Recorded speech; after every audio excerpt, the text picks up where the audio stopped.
नमस्कार दोस्तों, कैसे हैं आप लोग। आशा करता हूं कि आप सभी बहुत अच्छे होंगे। आज मैं आपके सामने एक ऐसी शख्सियत को पेश कर रहा हूं जिन्होंने अपनी सरकारी नौकरी को छोड़कर बिजनेस में एंट्री लेने का डिसीजन लिया। तो ये सर का नाम है अंकित काले, इनकी फर्म का नाम है एपेक्स एलिवेटर। और अब हम आगे जानेंगे कि अंकित जी से इनके बिजनेस के बारे में कि इन्होंने ऐसा फैसला क्यों लिया। अंकित जी बताइए। हेलो फ्रेंड्स, मैं अंकित काले।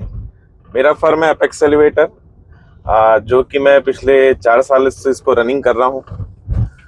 इसके पहले जैसे आपको रोमी भाई ने बताया कि बिजनेस के पहले मैं एज अ सरकारी नौकरी था, बैंक में था। अब रीज़न कुछ ऐसे थे वहाँ से हटने का कि मेरे को पसंद नहीं थी एक जगह बैठने वाली नौकरी, जहाँ पे मैं केवल एक जगह सुबह उठूँ, वहाँ जाऊँ, अपना काम करूं, फिर शाम को घर आऊं, फिर महीने के लास्ट में वेट करूं कि मेरे अकाउंट में इतना सैलरी आ रहा है। कई लोग मेरी बातें सुन के उनको ये लगेगा कि ये पागल है आदमी, एक इतनी अच्छी जॉब को छोड़ के। जैसा इस चीज में मैं समझता हूँ कि इसमें फैमिली का सपोर्ट अंकित भी अब बहुत मायने रखता है। बिल्कुल। तो मैं आपसे ये पूछता हूँ कि जैसे कि आप जब ये फैसला लिए हो छोड़ने का नौकरी, तो आपकी फैमिली को कैसा सपोर्ट था? उनको तुरंत समझाना पड़ा कि टाइम से, माने कि कैसा रहा उसका? अब देखिए, मैं जब नौकरी छोड़ने का विचार बना लिया था तो ऑब्वियसली ऐसा होता है कि कोई भी घर वाले ये नहीं चाहेंगे कि हमारा बच्चा फिर से स्ट्रगल करे। एक अच्छे पोजीशन पे आने के बाद वो फिर से अपने लाइफ को स्ट्रगल में लेके आए। तो मेरे घर वाले मेरे सपोर्ट तो नहीं कर रहे थे, बस हाँ मेरी मम्मी सपोर्ट करी, लेकिन पापा हमेशा इसके खिलाफ रहे कि बेटा ये सरकारी नौकरी है, किस्मत वालों को मिलती है, तू यूं ही इसको छोड़ के कुछ बिजनेस करूंगा बोलता है। बिजनेस तेरा चला तो ठीक, नहीं चला तो फिर क्या करेगा, क्योंकि ये तो तेरे हाथ से निकल जाएगा। सही है। तो देखिए, अब ऐसा है कि ऑब्वियसली मैं भी अगर रिस्क ले रहा हूं तो मैं सारी चीजों को सोच के ही लूंगा। ऐसा नहीं कि मैं यहाँ से छोड़ा और वहां को कूद गया और वहां भी मेरा कुछ हासिल नहीं हुआ और यहाँ से भी मैं हाथ गंवा बैठा। अच्छा अंकित भैया जी, अच्छा बताइए बोलिए। हाँ, मैं ये बोल रहा था कि हर आदमी जब कुछ करना चाहता है तो पूरा एक उसका प्लान बनाता है। मैं जब रिजाइन करने के लिए तब सोचा जब मेरा पूरा ये प्लान, मेरे एलिवेटर का प्लान कंप्लीट हो गया था। मैं इसे पूरा R&D कर रखा था, मैं रिसर्च कर लिया था कैसे स्टार्ट करना है, कहाँ से स्टार्ट करना है, क्या क्या मेरे को तकलीफें आएंगी, क्या क्या कठिनाइयां आएंगी, सारी चीजें मैं सर्च कर रखा था। क्योंकि ऑलरेडी 4 साल पहले से मैं वर्किंग इसमें कर रहा था। उस बीच में अचानक मेरा नौकरी लगा बैंक में। जी हाँ, आप कुछ बोल रहे थे रोमी जी? हाँ, तो मेरा आपसे ये पूछना था कि आपने एलिवेटर के बिजनेस को ही क्यों चुना? अब देखिए, एलिवेटर के बिजनेस में आने का मेरा एक कारण ऐसा था कि आज के डेट में मार्केट जो है, भाई हम ऑब्वियसली बैंक में थे तो बहुत कुछ हमको वहां से देखने मिलता था कि ग्रोथ जो करेगा वो सबसे ज्यादा कंस्ट्रक्शन करेगा, क्योंकि बढ़ता हुआ छत्तीसगढ़ था ये। जिस समय मैं उस पोजीशन पे था तो बढ़ता हुआ छत्तीसगढ़ था। और मेरे विजन में ये था कि छत्तीसगढ़ जिस दिन ग्रो करेगा तो हाई लेवल पे जाएगा, जिसको टच करने के लिए बाहर मेट्रो सिटी से लोग यहाँ पे आएंगे अपना माल बेचने के लिए। जैसे आज भी मैं देखता हूँ मुंबई, दिल्ली, कलकत्ता वालों का नजर छत्तीसगढ़ में बना हुआ है। आप सबसे ज्यादा अगर मैं देखा हूँ तो दिल्ली वालों का माल रायपुर, बिलासपुर बहुत ज्यादा बिकता है। अच्छा। तो अगर जब वो बाहर के लोग हमारे शहर में आके काम करते तो हम लोकल लोग अपना भी तो काम चालू कर सकते हैं। तो इस वजह से मेरा ये रीजन था कि मैं एक ऐसी फील्ड चुनूं जिसमें कोई मेरा कॉम्पिटिटर बहुत लिमिटेड हो। इसमें लिमिटेड को मेरा जो बिजनेस है वो लाइफ लॉन्ग चले। अच्छा। क्योंकि मेरे पास एक ही मौका था। ऑब्वियसली आपको ही पता है, मैं एज अ गवर्नमेंट नौकरी को रिजाइन करके यहाँ आ रहा था, मेरे पास ये मौका नहीं था। जी हाँ, वो तो बिल्कुल रोमी जी, हमारे साथ मेरे साथ जो रिस्क था वो तो मैं अच्छा जिस चीज जी, इसमें जो सबसे बड़ा चैलेंज आपके लिए क्या था? शुरुआती चैलेंज? इसमें सबसे बड़ा चैलेंज था, देखिए कोई भी नई कंपनी को चालू करने के लिए चाहिए रहता है आपको फंड।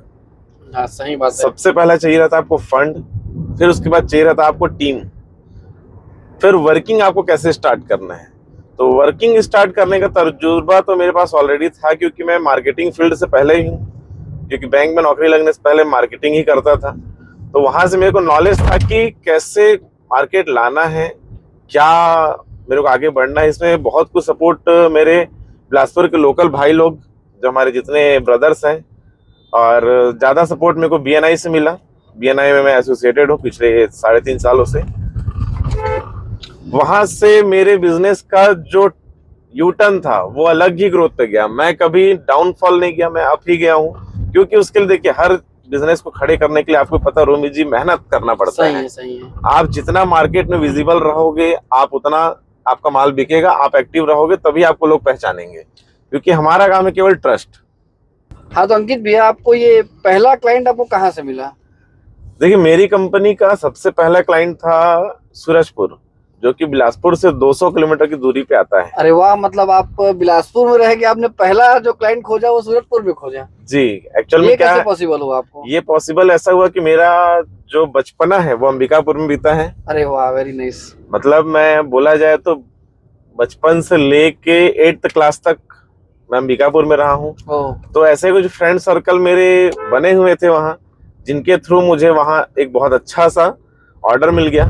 और बोलते हैं कि ट्रस्ट एक ऐसी चीज होती है कि आदमी अगर उसको पा जाए तो कोई भी नामुमकिन काम वो शुरू कर सकता है। और जहां तक मैं जानता हूँ अंकित इस बारे में कि बिजनेस जो होता है वो ट्रस्ट में ही चलता है। जी, बिजनेस आपके ट्रस्ट में और आपके सर्विस में। अगर आपका सर्विस और आपका ट्रस्ट क्लाइंट को मिल गया तो मतलब आप समझिए कि आप ग्रो करेंगे। सबसे ज्यादा हमारे जो फील्ड में है वो सर्विस मैटर करता है कि 24/7 हम बोलते हैं जो हम करके दिखाते हैं। पूरे लोकल बिलासपुर, रायपुर, अंबिकापुर हमारा आज काम चल रहा है, जिसमें अगर वो क्लाइंट फोन करता है कि भैया इस टाइम पे मेरे लिफ्ट का ब्रेकडाउन आ गया है, तो विदिन 2-3 आवर में वो अटेंड हो जाता है। कोई ना कोई टीम वहां पहुंच जाती है, सामने वाले को रिस्पांस मिल जाता है। अभी कंपनी के लिए बहुत बड़ी बात है, क्योंकि ये प्रॉमिस देना बहुत बड़ी बात होती है कि आप 2 से 3 घंटे में सर्विस प्रोवाइड कर रहे हो अगर अपने काम की, तो मतलब काम वैसे ग्रो करेगा। अच्छा, उसके बाद अंकित भैया, जैसे आपकी नौकरी है जी और आपका बिजनेस है, इस दोनों में माइंडसेट क्या होता है? दोनों में डिफरेंस क्या है अंकित भैया? देखिए, नौकरी एक ऐसी चीज है कि नौकरी में आप रिलैक्स हैं। आपको केवल ऑफिस जाना है, आपके जितने भी वर्कलोड है, वर्किंग है, आपको उसको कंप्लीट करना है। आपको एक टाइम लिमिट वहां रहता है कि आपको 10 से 6-7 बजे तक रहना है अपने नौकरी में। लेकिन जब आप बिजनेस की बात करते हैं तो बिजनेस आपका एक रिस्क फैक्टर है। रिस्क ऐसा कि डेली आपको एक नया क्लाइंट चाहिए, डेली आपको नया काम चाहिए, आपको टीम मैनेजमेंट करना है, आपको बिजनेस को एक लेवल पे लेके जाना है, आपको यहाँ पे हर एक चीज खुद से करनी है, खुद के जो आपके पास चल के नहीं आएगा। सही बात जी, जो आपके पास चल के नहीं आएगा, लेकिन आपको उसके पास चल के जाना है। ये चीज नौकरी में नौकरी एकदम रिलैक्स है, जहाँ पे आप जहाँ तक लोगों को ये भी देखा है कि नौकरी में जैसे कि एक पेमेंट में आदमी बन जाता है। हाँ, कि उस पेमेंट आने के पहले उस पेमेंट के खर्चे आदमी को दिख जाते हैं कि ये खर्चा होने वाला है। तो ऑब्वियसली और बिजनेस में ऐसा है, मेरा मानना कि आपको जैसे खर्चे दिखते हैं तो वैसा उतनी मेहनत ज्यादा करते हो और वो बिजनेस वैसे आगे बढ़ जाता है फिर, और पेमेंट कोई प्रॉब्लम है ही नहीं, फिर ना ये दिक्कत नहीं आती। हाँ रोमी जी, बिल्कुल इस चीज को तो मैं मानूंगा कि देखिए, आप नौकरी में रहते हैं तो आपको एक फिक्स डिसाइडेड सैलरी है। आपको अगर 40,000 आ रहा है तो हर महीने के 30 तारीख के आपके अकाउंट में 40,000 रुपए पहुंच जाएगा। और वो कैसा खर्चा हो रहा है वो भी आपको उसके पहले पता चल उस 40,000 को आपको कैसे कैसे पार्ट बाय पार्ट खर्चा करना है वो भी आपका पूरा डिसाइडेड रहता है। अगर आपके पास समझिए कि कभी ऐसा हो गया कि घर में अचानक कुछ इमरजेंसी आ गई और ये सामान आपको लेना ही है, आपके अकाउंट में 40,000 आया और आपको नीड है कम से कम 1 लाख की, फिर आप इस बीच में क्या करते हैं? किसी से लोन लेते हैं या फिर अपने सेविंग में से निकालेंगे, या फिर अपने सेविंग में से निकालते हैं, क्योंकि आपके पास तो जो इनकम आने वो लिमिटेड है, एक्सपेंस आपके अनलिमिटेड है कि आपको कितने एक्सपेंस करने हैं। कभी बच्चे का फीस भरना है, कभी कुछ करना है, कभी कुछ करना है। ये भी है ना अंकित जी, आज की डेट में ना सोशल मीडिया इतना ज्यादा हो गया है कि आदमी के पास इतनी वेराइटीज है और मन सोशल मीडिया इतना ललचा देता है कि आदमी को सोचता है और उसको इतना ज्यादा दिखाया जाता है कि वो फिर उसको लेने के लिए सोच लेता है। और उसके लिए वो ये नहीं सोचता कि उसकी सेविंग में से ले रहा है या फिर उसमें EMI कर रहा है, फिर कार्ड से वो कर रहा है। देखिए, इतने साल के मेरे तजुर्बे में मैं बताऊं तो नौकरी पेशे में और बिजनेस में 2 फर्क होते हैं कि नौकरी पेशा वाला डिसीजन लेने से डरता है, लेकिन बिजनेसमैन कभी डिसीजन लेने से नहीं डरता, क्योंकि उसका डिसीजन ही सबसे बड़ा पावर है। सही बात बोले। क्योंकि उसको आज ये चीज करना है, मतलब करना है, और वो उसके लिए कहीं से भी अरेंज करके वो कर लेगा। लेकिन नौकरी पेशा वाले के लिए हर एक चीज का प्लानिंग करना पड़ता है कि अगर उसको घर भी खरीदना है तो पहले वो लोन के लिए अप्लाई करेंगे, फिर वो आगे उसमें बढ़ेंगे, फिर वो सर्च करेंगे, देन उसके बाद वो होती है। अच्छा अंकित भैया जी, कभी आपको ऐसा लगा कि आपने जो ये बिजनेस का डिसीजन लिया वो गलत था? देखिए, बिजनेस का डिसीजन तो मैं ये नहीं बोलूंगा कि गलत था, क्योंकि बिजनेस के डिसीजन में आने के लिए मैं खुद अपने आप को मनाया था। मुझे नौकरी नहीं करनी थी, वो तो हमारे प्रभु की कृपा थी कि वो मुझे नौकरी में ले गए। एक हाँ। चांस वहां भी मेरे को दिए कि यहाँ करो, लेकिन मेरे को वो बैठ के एक जगह नौकरी बिल्कुल नहीं करनी थी। मेरे को आदत है शुरू से ही घूमने का, 4 जगह घूमो फिरो, एक्सप्लोर आप करो। एक्सप्लोर करो, नए शहर जाओ, नई चीजों को जैसे देखो, कि नया अभी भी समझो। आप मैं पूरा देखिए अभी। रोमी जी, एक चीज बताऊं आपको, जी जी। आदमी के पास नौकरी में एक चीज माइनस होता है कि वो कभी किसी नए व्यक्ति से नहीं मिल पाता। लेकिन आप बिजनेस में देखेंगे तो हर रोज आप एक नए व्यक्ति से मिलते हैं, एक नए पर्सन से मिलते हैं, एक नए बिजनेसमैन से मिलते हैं, जिससे आपको सीखने को बहुत कुछ मिलता है। अच्छा जी और जैसे आज अंकित भैया आप पीछे मुड़ के देखते हो उस नौकरी को, जी। तो आपको क्या फील होता है?